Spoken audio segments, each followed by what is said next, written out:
Procivis, l'immobilier qui a du sens présente Sud Radio, le grand matin week-end, Osez investir l'hebdo, 9h30-10h, Thomas Binet. Bienvenue à vous qui nous rejoignez, vous écoutez Osez investir, le 68e numéro de l'hebdo de l'investissement réussi. Bonjour Thomas Binet. Bonjour Laurence. Alors ce matin vous allez aborder quel sujet ? On va parler de potager connecté comme innovation de la semaine. Nous recevrons ensuite Olivier Alonso, président de Nesten, réseau d'agences immobilières, et on continuera avec notre consultant logement Bernard Cadot pour terminer cette première partie d'émission en faisant un focus sur l'immobilier neuf à Tours. Voilà, puis comme d'habitude en deuxième partie d'émission, nous serons avec nos chroniqueurs afin d'envisager l'année 2021 sur le front de l'investissement. TheLoc.fr, la plateforme qui vous simplifie la loc présente Sud Radio, Osez investir, la clé de la semaine. Alors Thomas, je pense que vous avez intrigué pas mal de nos auditeurs. C'est quoi cette histoire de potager connecté ? Oui Laurence, avec les deux confinements que nous venons de vivre et en attendant peut-être le troisième. Attendez. Non, bon, vous en voulez pas. Non. Mais alors en revanche, tout de suite. vous allez vous dire que les Français doivent redécouvrir leur cuisine dans ces temps difficiles. Et donc, qui dit cuisine dit bons produits. Alors ils ne sont pas si faciles à trouver ces bons produits. Alors avoir des plantes aromatiques à portée de main pour concocter des petits plats savoureux en ce dimanche matin, c'est devenu possible grâce au potager d'intérieur de la marque Véritable. Alors comment ça fonctionne Thomas, cette histoire de potager connecté ? C'est très simple. Vous achetez le potager d'intérieur autonome avec les lingots. Alors je sais qu'on est dans Osez investir, mais ça n'a rien à voir avec de l'argent. Rien du tout. Les lingots, ce sont des graines biologiques en fait. Vous mettez de l'eau dans le potager qui va tenir jusqu'à 3 semaines. Vous installez les lingots à leur place, vous branchez sur le secteur et voilà, vous n'avez plus qu'à attendre. Vous pouvez observer les premiers résultats dès la première semaine et vous commencerez à récolter à la 4e semaine. Grâce à l'application mobile, d'où le côté connecté, vous avez la possibilité de piloter votre potager en quelques clics. L'avantage, c'est que vous pouvez suivre l'évolution de vos plantes en temps réel et optimiser la performance de votre potager. On vit vraiment de la fiction en ce moment. Combien ça coûte Thomas ? Les prix commencent à 149 €, mais le modèle connecté, lui, coûte 260 €. Vous recevrez le potager ainsi que 4 lingots que vous aurez choisis. Un lingot dure entre 4 à 6 mois et lorsque vous voudrez le remplacer parmi la multitude de choix proposés, il vous faudra compter seulement en moyenne entre 7 et 8 €. Sud Radio, Osez investir. Et votre invité cette semaine, c'est Olivier Alonso, président de Nesten, réseau d'agences immobilières. Oui, Laurence, Nesten est un réseau comprenant 380 agences avec près de 2000 collaborateurs et réalisant 20 000 transactions chaque année. Bonjour Olivier Alonso. Bonjour Thomas.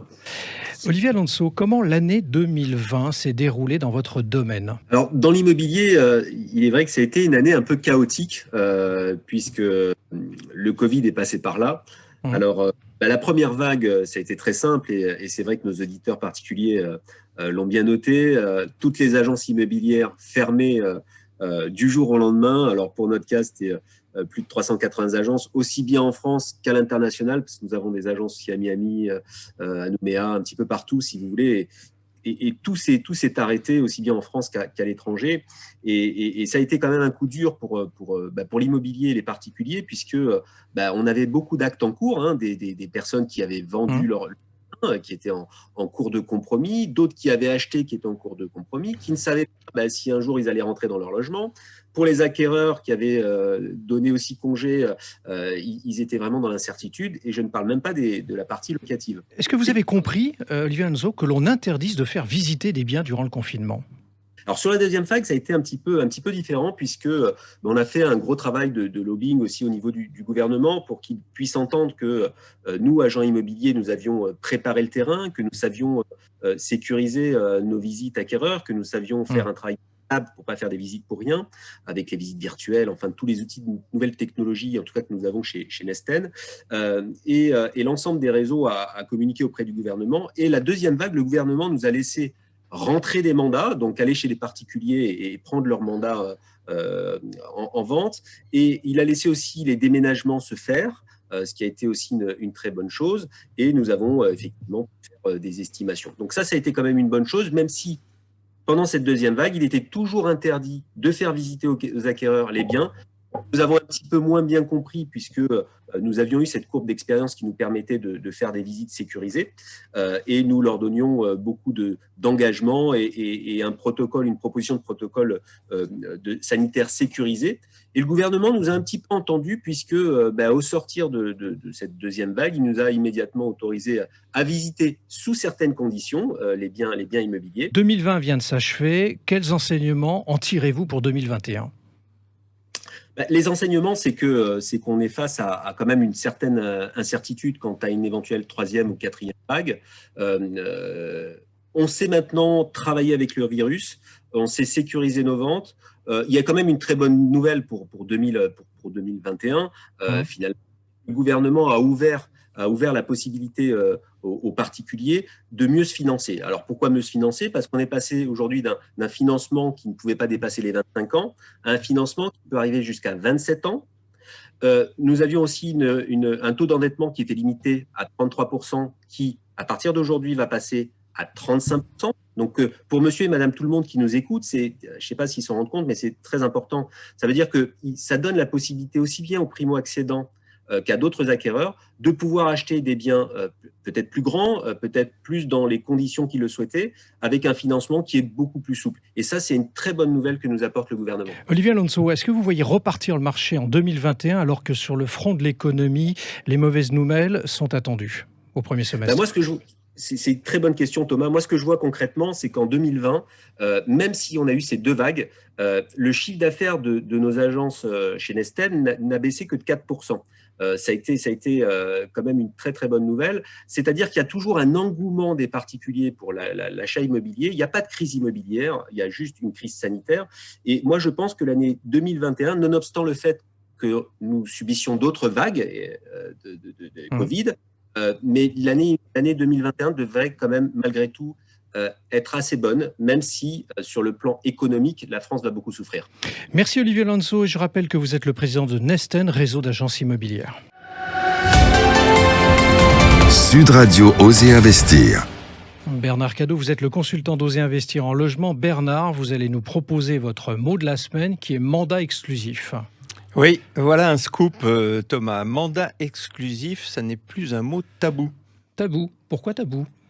Tabou parce qu'il faut tordre le cou pour commencer à cette fameuse légende urbaine, vous savez, celle des conversations entre copains. Surtout, tu ne signes pas de mandat exclusif parce que alors tu vas être coincé et l'agence ne fera plus rien pour toi après. Quelle erreur ! C'est tout d'abord oublier que le professionnel de l'immobilier ne perçoit ses honoraires que s'il accomplit sa mission. En l'occurrence, s'il a vendu le bien. C'est oublier ensuite l'engagement du contenu de la promesse commerciale, des investissements liés à la promotion de ce bien, à sa mise en valeur. C'est oublier la complexité administrative qui est liée à la mise en vente. C'est oublier les services offerts par le professionnel. C'est oublier enfin que signer un mandat exclusif de vente repose sur la confiance réciproque entre le vendeur et le professionnel pour créer de la valeur autour du bien à vendre et la partager. Donc c'est une relation nouvelle avec le client. Oui, on peut le dire. C'est une forme de partenariat et vous le constatez. Nous sommes très éloignés d'un acte unilatéral qui mettrait le vendeur à la merci d'un mauvais professionnel. C'est d'ailleurs l'intérêt premier de ce client. Le taux de transformation du mandat exclusif est 2 à 3 fois plus élevé que celui d'un mandat simple. Le pourcentage des mandats exclusifs ne cesse d'augmenter et ça n'est pas un hasard.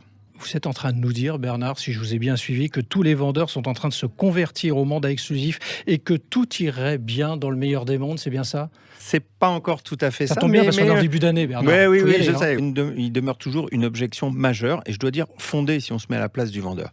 Il peut se dire, bon, ok, j'ai compris les avantages du mandat exclusif, mais je connais 2 professionnels autour de moi en qui j'ai totale confiance. Et si je signe le mandat avec un, je pourrais pas travailler avec le second.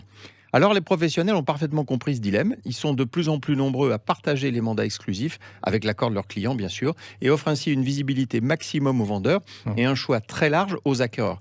C'est la recette gagnante au service du client. Merci Bernard. ImmoEstime, commercialisateur en immobilier neuf, présente Sud Radio Oser Investir Immo News. Et maintenant Thomas, nous sommes en duplex avec Norbert Fanchon, c'est le président de Gambetta Promoteur et ce matin on va parler d'immobilier neuf dans la ville de Tours. Oui, bonjour Norbert Fanchon. Comment se porte le marché du neuf sur Tours et quelle est sa tendance actuelle ? Le marché de la métropole tourangelle se porte bien, c'est plutôt un marché dynamique, dans un marché qui est plutôt en sinistrose, on est à moins 10% à Tours, mais le marché est à moins 35%. Et cette dynamique, elle est pérenne, c'est un marché de 1200 logements par an, Tours. Et ce marché, il est porté par une proximité par rapport à Paris, avec une ligne TGV et des prix relativement attractifs. On est à 3 700 € moyen 20% de moins que dans la plupart des métropoles françaises. Si je souhaite faire un investissement locatif sur Tours, vers quel type de bien devrais-je m'orienter selon vous ? Alors Tours, la métropole, et Tours, c'est aussi une métropole avec des étudiants. Donc en général, quand on parle d'étudiants et d'investissement, on pense à petite typologie. Eh bien moi, j'ai plutôt envie de vous conseiller d'acheter un T4. Alors le ticket d'entrée est plus important, on est à un peu plus de 300 000 € pour acheter un T4, et le T2 est à 170 000 €. La rentabilité est légèrement moins bonne, mais sur un T4, on a moins de rotation. Il n'y a pas la vacance locative liée aux vacances universitaires.